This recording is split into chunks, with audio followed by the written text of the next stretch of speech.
Okay, so here we are. I am right now busy making breakfast, as you can kind of see behind me. And the reason I am doing this now is it's been a busy week, even though I think we could all sit here and say, hey, we're all busy. And so I'm taking a page out of a video Chris posted a year or two ago. I forget how long, but he did make a video about how there's times throughout a day where people can make videos. And he gave about like 5 or so different instances. If Ray's has time and is able to find that video, feel free to post it for any of our newer people that have not seen it, or to remind them. Anyways, so that's what I'm doing right now. I'm waiting for this to heat up. And in the meantime, I'm going to go over my matchup with Ray. So, with my matchup, Ray's right. This is one of those matchups I do look forward to. I do, when I have a, when the schedule gets announced, I will go through every single week that I'm facing people. Division, I kind of ignore because I expect those, where those 6 are, and I know who I'm facing. That doesn't change. What I do look for is, my matchup against Peter in week 4, which I was very happy was in week 4. Was not happy with the result, but was happy that it was early. I have this matchup with Ray now. I don't have a matchup with Ricky, unfortunately. That's another one I usually look forward to. Although, I mean, record-wise, I'll probably be pretty happy about not facing him.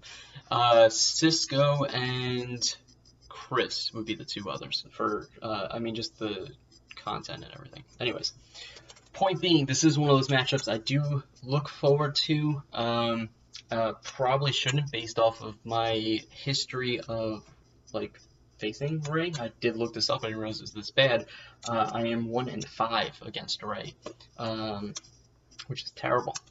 And I checked, that one win was not a good one. It was my 2nd year in the league, and I won like 140 to 120. It was more of how bad can Ray's team be, and how bad can my team be, but just be good enough to beat Ray. And at the time, I was pretty happy with that win. Looking back, it is sad. Anyways, I did come across, and give me 1 second.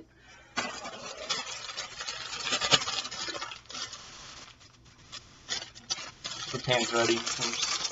Anyways, so I did make a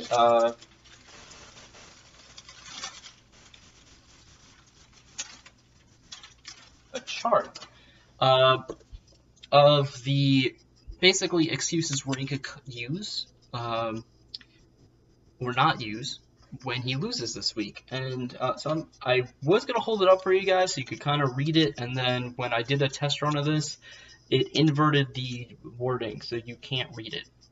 As such, I'll just kind of read it off for you guys, kind of do like a checklist.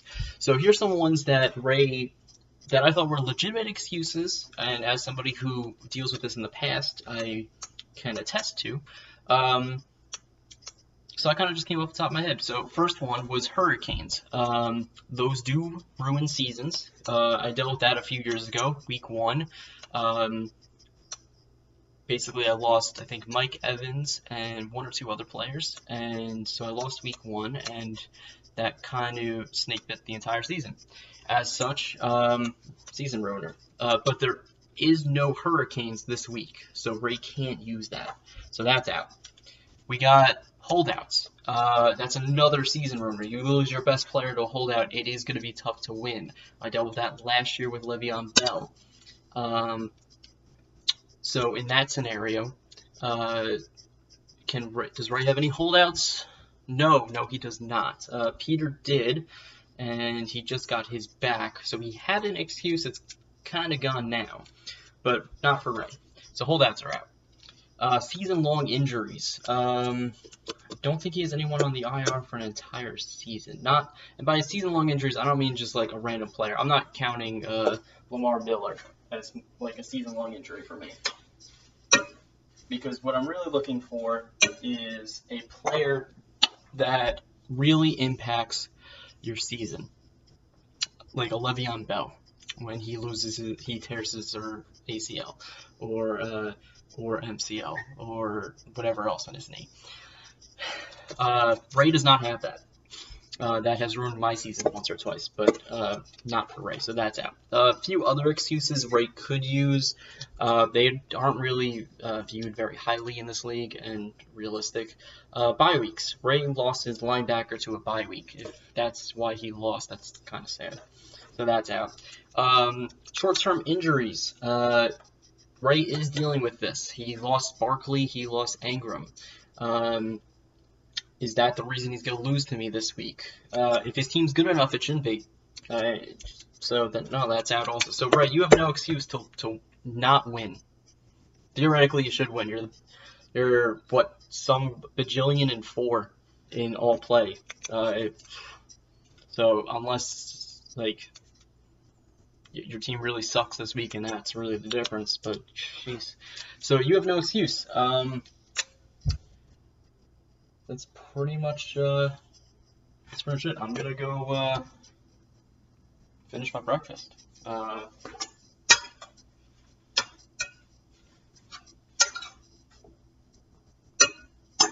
see, is there anything else I wanted to say? Yes, one more thing. When I got back, so here's the thing, and I'm gonna go back to holdouts for a second. Right, you're 1-5. You're 5-1 against me, and that's great and all. Prior success doesn't impact current. This team is about maybe 15-20% of what the roster was last year. I've got maybe 5 holdovers from when we faced last year.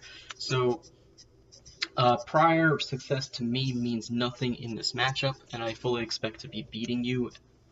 And I think I have the better. Let's see, I have the better QB.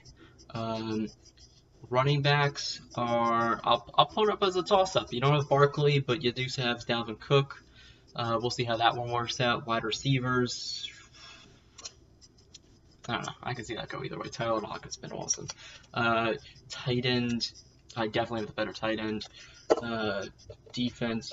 I think I have the better defense. I don't know. I think I have the better team this week. So, good luck. Not going to be an easy matchup for you, as much as you probably want to convince yourself every night that it is. And I will see you all 3-3.